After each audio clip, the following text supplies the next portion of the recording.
திருவாதிரை பற்றி உங்களிடம் கூறுவது உங்கள் அன்பு தோழி விஜயா. வாங்க காணொளிக்குள்ள போலாமா? திருவாதிரை எப்போ வருது? 2025. அது ஏன் கொண்டாடுறோம்? வாங்க காணொளியை பார்க்கலாம்.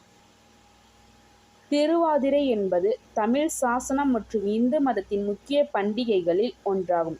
இது நத்த மாசம் திருவாதிரை நட்சத்திரத்தில் அனுஷ்டிக்கப்படும் ஒரு திருவிழா ஆகும்.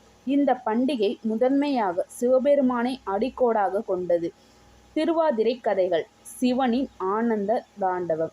திருவாதிரை நாளில் சிவபெருமான் சிதம்பரம் தில்லை அரண்யத்தில் தாண்டவமாடியதாக கூறப்படுகிறது. இந்த தாண்டவம் உலக அமைதிக்கும் ஆனந்தத்திற்கும் அடையாளமாக கருதப்படுகிறது. கரிகாலன் கதை. திருவாதிரை காலத்தில் ஒரு இளைஞன் தனது வாழ்க்கையில் சிவபெருமானின் அருளால் அமைதி மற்றும் வளத்தை அடைந்தான். சிவனின் தெய்வீக சக்தியால் இவனின் துன்பங்கள் முடிவுக்கு வந்தன என்பதை கதை. கேசவ பெருமாள் பசுபதி வழிபாடு. திருவாதிரை நாளில் பசுவை வழிபட்டு சிவபெருமானிடம் நன்றியை சொல்லும் வழக்கம் உண்டு. இது பசுக்களுக்கு முக்கியத்துவம் அளிக்கவும் நன்மைகளை தருவதற்கான நாளாக காணப்படுகிறது. திருவாதிரை விரதம். திருமகளும் கங்கையும் திருவாதிரை விரதம் செய்து சிவபெருமானின் அருளை பெற்றதாக கூறப்படுகிறது.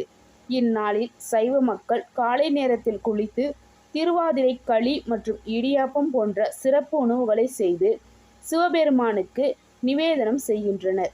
இது சிவனின் பரிபூரண அன்பையும் அவரது அருளையும் அடைய சிறந்த நாளாக கருதப்படுகிறது. திருவாதிரை விரதம் 2025ஆம் ஆண்டில் ஜனவரி 13 திங்கட்கிழமை அன்று கொண்டாடப்படுகிறது.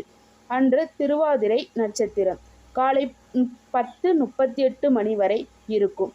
இந்த நாளில் பக்தர்கள் சிவபெருமானை வழிபட்டு திருவாதிரை விரதத்தை அனுஷ்டிக்கின்றனர்.